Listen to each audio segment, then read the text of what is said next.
नमस्कार, मैं अभिषेक कुमार आप सभी का स्वागत करता हूं रेलवे कैंपस से यूट्यूब चैनल पे। तो आप सभी को मेरा जय गुरु।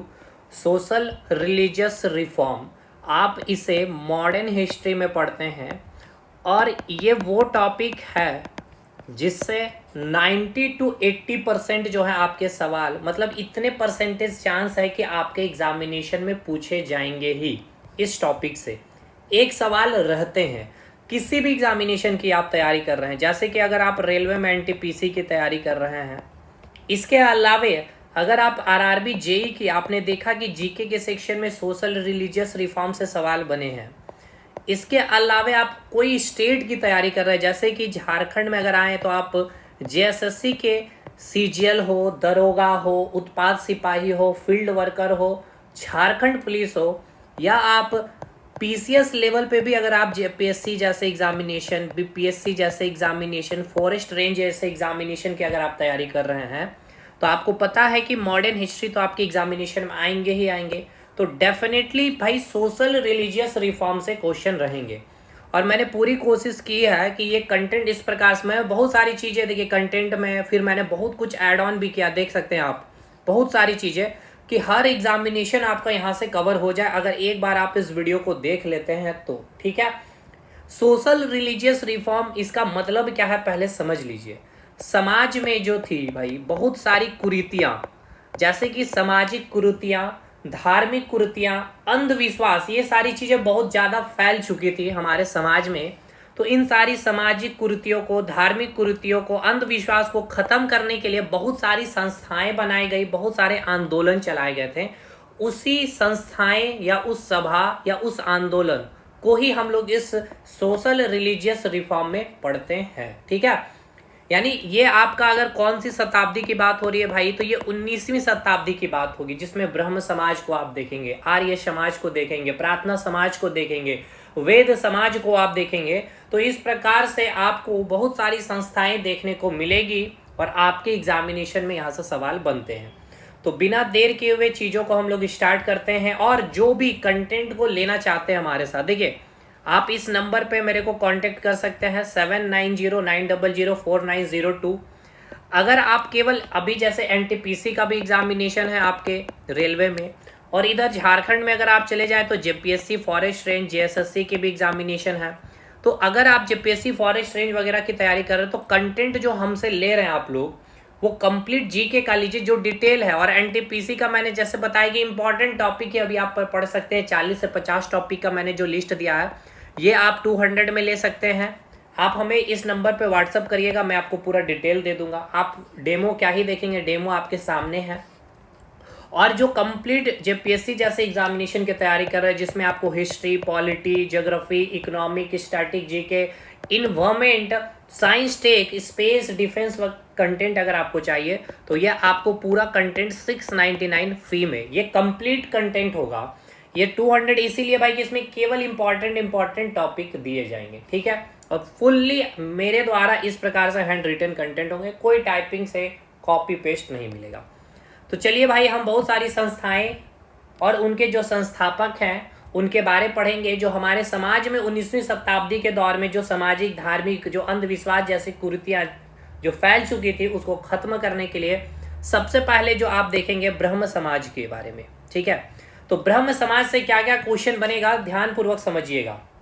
ब्रह्म समाज की जो स्थापना किए गए थे किनके द्वारा, राजा राम मोहन राय जी के द्वारा किए गए थे 1828 ईस्वी में। ठीक है, यानी कि सबसे पहले ब्रह्म समाज की स्थापना किसने की थी, तो राजा राम मोहन राय जी के द्वारा किए गए थे।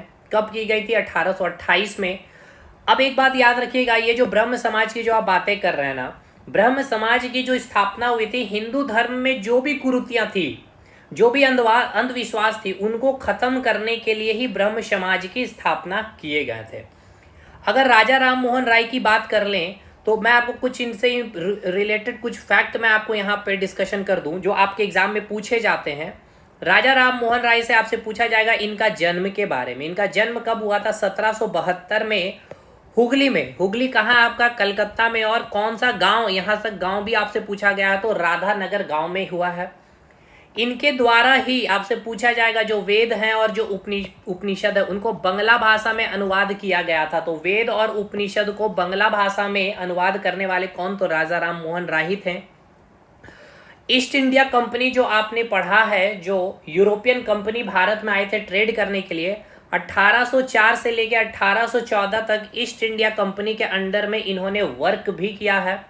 इन्हें ही आधुनिक भारत के पिता भी कहा जाता है। वेरी वेरी इंपॉर्टेंट ये सारे पॉइंट है। और एक बात याद रखिएगा, जो राजा राम मोहन राय जो थे ना, इनकी जो विचारधारा थे, इनकी विचारधारा थी एकेश्वरवाद का, यानी कि ये जो प्रचार प्रसार किए थे एकेश्वरवाद का प्रचार प्रसार किए थे। इसका मतलब क्या है? इनका कहने का मतलब ये था कि जिसमें केवल एक ही ईश्वर को माना जाता है। ठीक है, क्लियर है? तो ब्रह्म समाज में इसकी स्थापना करने वाले कौन है भाई? राजा राम मोहन राय। इनकी विचारधारा कैसी है? एकेश्वरवाद, यानी कि केवल एक ही ईश्वर को माना जाएगा। तो ब्रह्म समाज में केवल ईश्वर की एकता पर बल दिया गया, ना कि आप इस भगवान को मानिए उस भगवान के। ईश्वर की क्या की गई है? एकता पे बल दिया गया है। ईश्वर की एकता पे बल दिया गया है। कहाँ? ब्रह्म समाज में। ये सब बहुत अच्छे अच्छे पॉइंट है जो मैं आपको बता रहा हूं। अब जैसे आपको मैंने बताया कि समाज में बहुत सारी, जैसे यहाँ पे आप देख सकते हैं, यहाँ मैंने लिखा भी है, इन्होंने एकेश्वरवाद का प्रचार किया, यानी कि एक ईश्वर को ही माना जाता है। मतलब ईश्वर की एकता के बारे प्रचार प्रसार की गई, ना कि आप ये ईश्वर को मानिए वो ईश्वर को मानिए, ये सारी चीजें नहीं थी। अच्छा, एक बात ये भी, एक तो मैंने आपको बता दिया कि आधुनिक भारत के जो पिता कहे जाते हैं या जनक है राजा राम मोहन राय। और आपसे पूछा जाता है कि भारतीय पुनर्जनक के पिता या जनक कौन है, तो वो भी राजा राम मोहन राय को ही कहा जाता है। ये सब एकदम इंपॉर्टेंट है, आप याद रखिएगा। अब देखिए, जैसे कि समाज में बहुत सारी कुरीतियां थी, जैसे कि सती प्रथा, बाल विवाह, बच्चे में ही विवाह कर देना, बहु विवाह, पर्दा प्रथा जो थी आपकी, स्त्री शिक्षा बहुत ही कम थी, मतलब कि स्त्री है तो केवल घर के ही काम करेगी, नर बलि, अछूतों पे जो अत्याचार हो रहे थे, ये सारी कुरीतियों को समाप्त किया गया था इस ब्रह्म समाज की स्थापना करने के तहत। यानी ये संस्था इन सारी कुरीतियों जो समाज में फैली हुई थी उनको इन्होंने क्या किया भाई? विरोध किया इन सारी कुरीतियों का। अब यहाँ से कुछ चीजें मैं आपको और बता दूं कि राजा राम मोहन राय के द्वारा कुछ इंपॉर्टेंट संस्थाएं हैं जो स्टैब्लिशमेंट किए गए थे। सबसे पहले आत्मीय सभा 1814, डायरेक्ट पूछेगा आपसे। वेदांत सोसाइटी 1816 में, हिंदू कॉलेज की स्थापना 1817 में, और ब्रह्म समाज की स्थापना 1828, जैसे मैंने आपको बताया। ये चार संस्थाएं एकदम रट लीजिए जो आपसे एग्जाम में पूछे जाएंगे ही जाएंगे। ठीक है, हमने आपको यहाँ पे क्लियर कर दिया भाई, इनके जन्म से लेकर के पूरी की पूरी एकेश्वरवाद की विचारधारा थी, कब से कब ईस्ट इंडिया कंपनी के तहत इन्होंने जॉब किया। वेद और उपनिषद को बंगला भाषा में अनुवाद करने वाले भी राजा राम मोहन राय। चार फेमस सोसाइटी, आत्मीय सभा कब, डेट के साथ याद रखना है, 1814, वेदांत सोसाइटी 1816, हिंदू कॉलेज 1817, ब्रह्म समाज 1828। याद करते चलिए दोस्त। अब आइए कुछ इंपॉर्टेंट पॉइंट यहाँ से और भी चीजों को हम लोग देखते हैं। जैसे मैंने आपको यहाँ बताया कि राजा राम मोहन राय के द्वारा ही 1817 में हिंदू कॉलेज की स्थापना कहाँ की गई थी? कोलकाता में की गई थी। क्लियर है यहाँ तक? ठीक है। 1829, वेरी वेरी इंपॉर्टेंट लाइन है आपका, ये डेट के साथ याद रखेगा। 1829 में राजा राम मोहन राय के प्रयास से ही, पूछा जाएगा किनके प्रयास से? राजा राम मोहन राय के प्रयास से ही। और जो थे आपके उस समय लॉर्ड विलियम बेंटिंग जो थे आपके, लॉर्ड विलियम बेंटिंग के द्वारा ही सती प्रथा की समाप्ति हुई थी। तो ईयर के साथ याद रखिएगा, ईयर क्या है? 1829 में राजा राम मोहन राय के प्रयास से ही लॉर्ड विलियम बेंटिंग के द्वारा सती प्रथा की क्या हुई थी भाई? समाप्ति की गई थी। क्लियर है यहाँ तक? कोई दिक्कत? कोई दिक्कत नहीं है। अब आगे बढ़िए।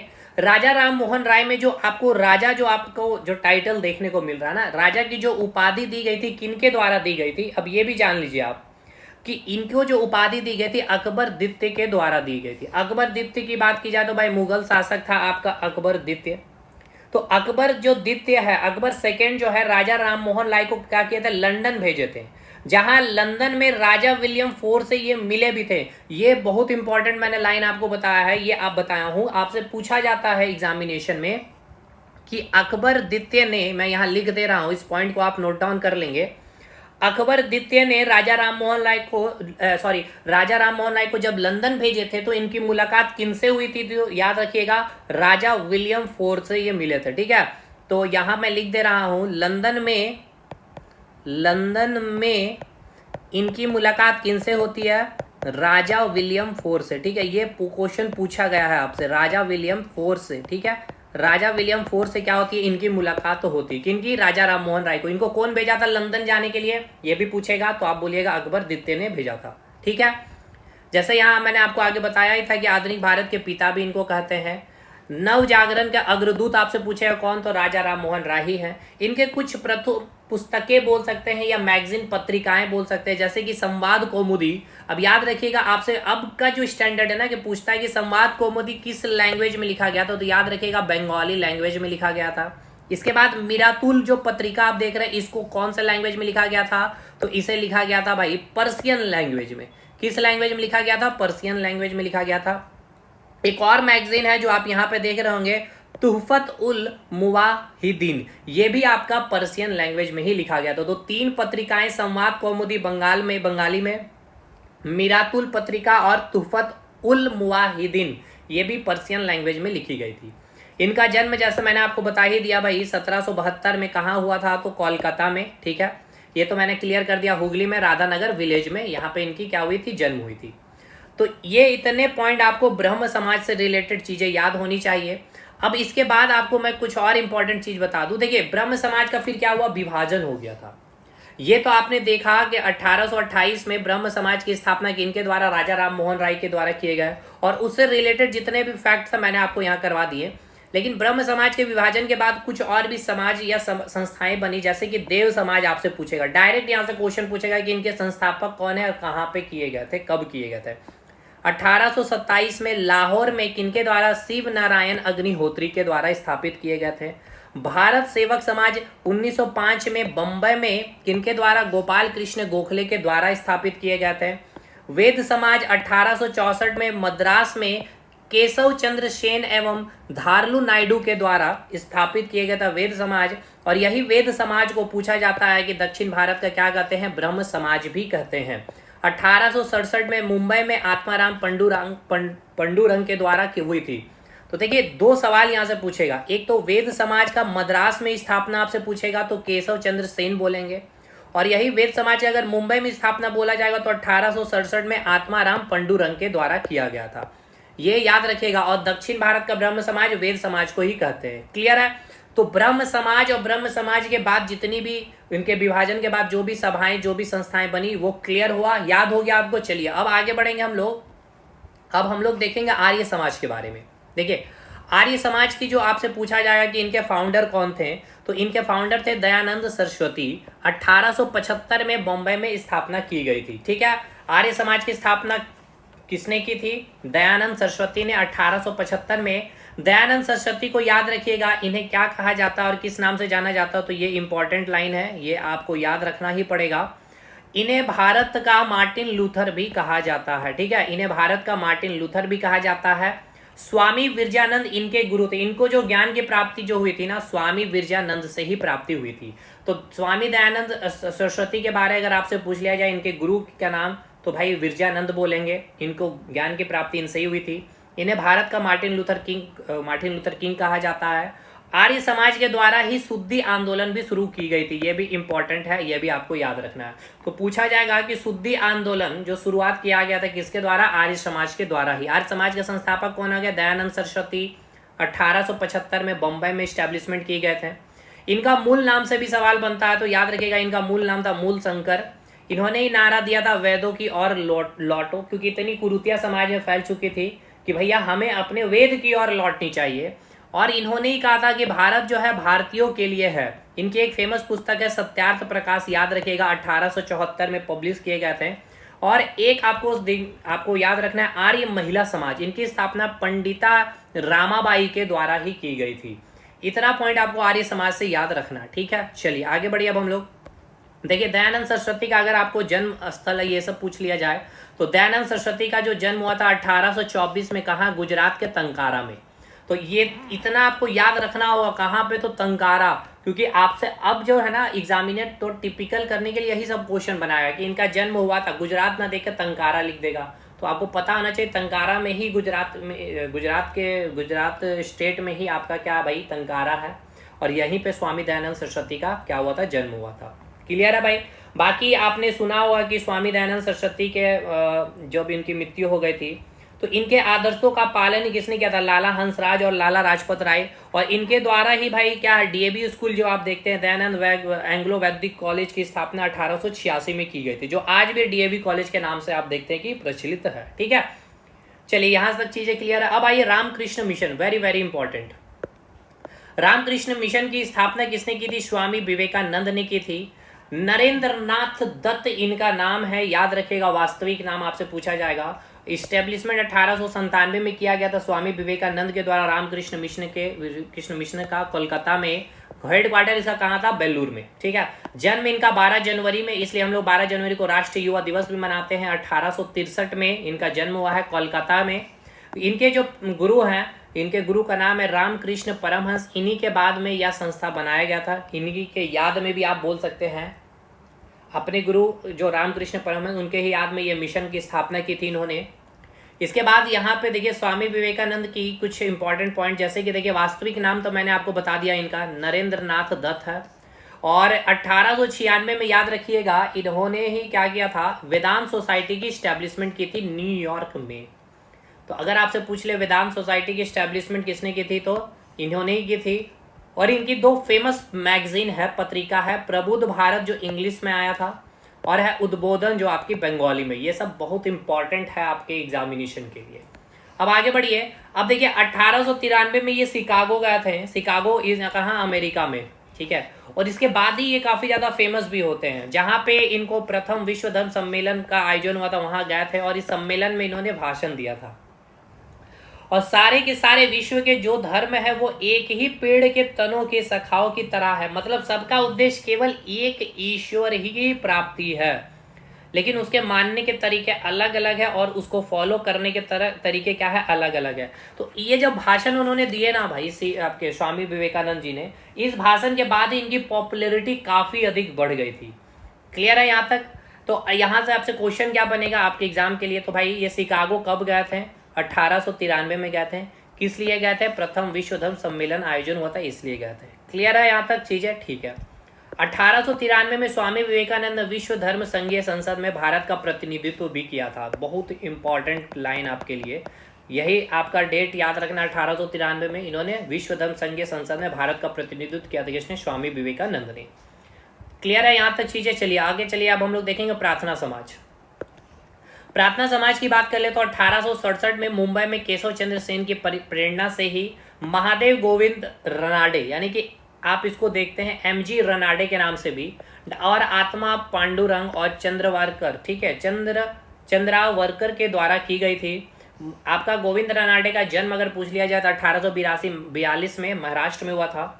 आरजी भंडारकर प्रार्थना समाज के अग्रणी नेता थे। प्रमुख नेता में से एक थे आरजी भंडारकर। ये क्वेश्चन डायरेक्ट आपसे पूछा गया था, इसलिए मैंने यहाँ नोट में लिख दिया। चलिए आगे बढ़िए। अब थियोसॉफिकल सोसाइटी, थियोसॉफिकल सोसाइटी की बात की जाए तो इनकी स्थापना 1875 में की गई थी। और जो रूसी महिला है आपकी हेलेना ब्लावट्स्की और अमेरिकी जो निवासी है हेनरी स्टील अलकाट के द्वारा न्यूयॉर्क में स्थापित किया गया था। ठीक, उसके बाद 1882 में इन्होंने मद्रास के अड्यार में मुख्यालय इनका स्थापित किया था। इनका जो मुख्यालय इन्होंने बनाया था कहाँ पे, अड्यार बोल सकते हैं, अड्यार भी बोल सकते हैं, जो मद्रास में स्थित है। यहाँ पे इन्होंने क्या किया था भाई, ये इनका मुख्यालय बनाया था। अब कुछ एक इंपॉर्टेंट लाइन यहाँ मैं बता देता हूँ आपको, जैसे कि देखिए एनी बेसेंट के द्वारा ही, ये आपका रूसी महिला यहाँ ना, ठीक है, एनी बेसेंट की आपने नाम भी सुना होगा। मैं इनके बारे में आपको कुछ चीज़ें बता देता हूँ, जैसे कि देखिए एनी बेसेंट जो है आपके, एनी बेसेंट के बारे याद है ना, मैंने 2 पुस्तकें आपको याद कराया था भाई। ठीक है, चलिए देखिए एनी बेसेंट की अगर बात की जाए तो इन्होंने 1888 में थियोसॉफिकल सोसाइटी क्या की थी, ज्वाइन की थी, और 1907 में इलेक्टेड इट्स प्रेसिडेंट। इनकी भाई प्रेसिडेंट भी बनी थी। इनकी प्रेसिडेंट कब बनी थी, 1907 में। यानी कि ये जो आप थियोसॉफिकल सोसाइटी जो आप देख रहे हैं ना, इसकी स्टैब्लिशमेंट किया किसके द्वारा किया गया था, न्यूयॉर्क में स्थापित किया गया था। किसके द्वारा, रूसी महिला हेलेना ब्लावट्स्की और अमेरिकन निवासी हेनरी स्टील अलकाट के द्वारा। और 1882 में इन्होंने क्या किया था, मद्रास के अड्यार में इन्होंने क्या किया, मुख्यालय स्थापित किया। लेकिन जो आपकी एनी बेसेंट जो थी आपकी, वो 1888 में क्या किया, थियोसॉफिकल सोसाइटी को ज्वाइन की और 1907 में इसकी अध्यक्ष भी बनी, यानी कि प्रेसिडेंट बनी। ठीक, अब याद रखिएगा जो एनी बेसेंट है 1898 में इनके द्वारा एक कॉलेज, याद रखिएगा सेंट्रल, ये आपसे पूछा जाता है, सेंट्रल हिंदू, ये मैं भूल गया लिखने यहाँ पे, सेंट्रल हिंदू कॉलेज की स्थापना की थी। सेंट्रल हिंदू कॉलेज की क्या की थी, स्थापना की थी। और ये कहाँ पे था आपका, वाराणसी में था। ठीक है, ये सब क्वेश्चन आपका पूछा जाता है, कहाँ पे, तो वाराणसी में। और यही जो सेंट्रल हिंदू कॉलेज जो आप देख रहे हैं ना, यही आगे चलकर 1916 में, जिसे आप क्या कहते हैं, BHU, ठीक है, जिसकी स्थापना किनके द्वारा, पंडित मदन मोहन मालवीय जी के द्वारा। ठीक है, मदन मोहन मालवीय जी के द्वारा किया गया था, पंडित मदन मोहन मालवीय जी के द्वारा किया गया। क्लियर है, क्या क्या मैंने बोला। एनी बेसेंट ने, आपसे पूछेगा एनी बेसेंट ने थियोसॉफिकल सोसाइटी कब ज्वाइन की, 1888 में। इनके अध्यक्ष कब बनी, 1907 में। इन्होंने 1898 में सेंट्रल हिंदू कॉलेज की स्थापना की थी वाराणसी में, और यही 1916 में BHU, यानी जिनकी स्थापना किसने की थी, यानी यही सेंट्रल हिंदू कॉलेज जो है ना, BHU बना था, जिसका किसने इनके पीछे योगदान दिया था, पंडित मदन मोहन मालवीय जी के। ठीक है, ये सब पॉइंट याद रखिएगा, वेरी वेरी इंपॉर्टेंट है दोस्त। चलिए आगे बढ़िए। अलीगढ़ हाँ ठीक है, ये भी इंपॉर्टेंट है, अलीगढ़ आंदोलन, यहाँ से भी आपका क्वेश्चन बनता है। देखिए 1817 में सर सैयद अहमद खान ने आंदोलन की शुरुआत की थी उत्तर प्रदेश में, ये अलीगढ़ आंदोलन। और यही जो सर सैयद अहमद खान है, इन्होंने ही 1864 में, याद रखिएगा, साइंटिफिक सोसाइटी की स्टैब्लिशमेंट की थी कलकत्ता में। तो पूछेगा साइंटिफिक सोसाइटी की स्टैब्लिशमेंट किसने की थी, तो सर सैयद अहमद खान, कलकत्ता में। 1875 में, यहाँ वेरी वेरी इंपॉर्टेंट लाइन है ये आपके लिए, इन्होंने अलीगढ़ एक स्कूल की स्थापना की थी। उसके बाद यही स्कूल जो है 1877 में इसको मोहम्मदन एंग्लो ओरिएंटल कॉलेज कहा जाने लगा था। और यही बाद में 1920 में आपका अलीगढ़ मुस्लिम यूनिवर्सिटी कहलाया, AMU। ठीक है, चलिए आगे बढ़िए। सत्य शोधक समाज की बात करते हैं अब हम लोग। 1873 में 19वीं शताब्दी में महात्मा ज्योतिबा फुल्ले ने इनकी स्थापना की थी। इनकी पत्नी की बात की जाए तो सावित्रीबाई फुले थी, भारत की प्रथम महिला अध्यापिका या फिर शिक्षक भी बोल सकते हैं आप। और इनके द्वारा जो फेमस पुस्तक है गुलामगिरी पुस्तक, वेरी वेरी इंपॉर्टेंट, ये सारे लाइन याद रखेंगे। इसके बाद जो इंपॉर्टेंट है अहमदिया आंदोलन, तो 1889 में मिर्जा गुलाम अहमद ने किया था। इसकी शुरुआत पंजाब के कादिया नामक स्थान से की गई थी। शांति निकेतन, ये सब डायरेक्ट पूछेगा, एकदम डायरेक्ट क्वेश्चन है। शांति निकेतन की स्थापना रविन्द्रनाथ टैगोर जी के द्वारा। सर्वेंट्स ऑफ इंडिया सोसाइटी यानी भारत सेवक समाज की स्थापना गोपाल कृष्ण गोखले के द्वारा। परमहंस मंडली की स्थापना जो किया गया था दादोबा पांडुरंग के द्वारा 1849 में महाराष्ट्र में। ईश्वर चंद्र विद्यासागर, इन्हीं के प्रयास से विधवा पुनर्विवाह लॉर्ड कैनिंग के द्वारा 1856 में लाया गया। वेरी वेरी इंपॉर्टेंट, बोला जाएगा कि जो आप ईश्वर चंद्र विद्यासागर का नाम देख रहे हैं ना, इनके द्वारा ही विधवा पुनर्विवाह, जो विधवा उनका पुनर्विवाह हो, ऐसी कुरीतियां थी, उनको खत्म किया गया कि हाँ बिल्कुल आपकी विवाह पुनः हो सकती है। लॉर्ड कैनिंग के द्वारा 1856 में लाया गया था। लॉर्ड डलहौजी जो इसको ये किया था कि नहीं हो सकता, क्या बोल सकते हैं, विधवा जो हो गए उनका पुनर्विवाह। फाइनली लॉर्ड कैनिंग के मदद से आपका ईश्वर चंद्र विद्यासागर ने इसको क्या किया भाई, इंप्लीमेंट किया इनके ही प्रयास से। इन्होंने कलकत्ता संस्कृत कॉलेज की इस्टेब्लिशमेंट कलकत्ता में की थी, ईश्वर चंद्र विद्यासागर ने ही। इसके बाद इंपॉर्टेंट आंदोलन है बहाबी आंदोलन। सैयद बरेलवी और मौलवी मोहम्मद के द्वारा इस्टेब्लिशमेंट किया गया था। इनका प्रमुख जो केंद्र रहा था आंदोलन का वो था आपका पटना। ठीक, तत्वबोधनी सभा आंदोलन, वेरी वेरी इंपॉर्टेंट, 1839 में कलकत्ता में भाई देवेंद्र नाथ टैगोर जी के द्वारा। दलित संस्थान BR अम्बेडकर जी के द्वारा, ये पूछा जाता है, BR अम्बेडकर जी के द्वारा बम्बई में स्थापित किया गया था ये संस्था 1924 में। तो ये सारे संस्थाएं समाज में जो भी कुरीतियां थी, चाहे वो सामाजिक कुरीतियां हो या धार्मिक कुरीतियां हो, अंधविश्वास हो, तो ये सारी संस्थाएं की स्थापना किए गए थे और उनके संस्थापक थे। उससे रिलेटेड जितने भी क्वेश्चन थे मैंने सारी चीज़ें आपको करवा दी है। और ये बहुत इंपॉर्टेंट है जहाँ से आपके एग्जाम में क्वेश्चन बनेंगे ही बनेंगे। ठीक है, जिस भी एग्जामिनेशन की आप तैयारी कर रहे हैं, किसी भी स्टेट की तैयारी कर रहे हैं, बिहार, झारखंड, रेलवे, SSC, यहाँ से सवाल आपके बनते हैं। तो चलिए मिलते हैं नेक्स्ट वीडियो में, और इसके बाद और भी जो टॉपिक हमारा बचा हो उसको हम लोग खत्म करते चलेंगे। और जिनको भी कंटेंट चाहिए हो आप इस नंबर पे हमें कांटेक्ट कर सकते हैं। मिलते हैं हम लोग नेक्स्ट वीडियो में, तब तक के लिए धन्यवाद।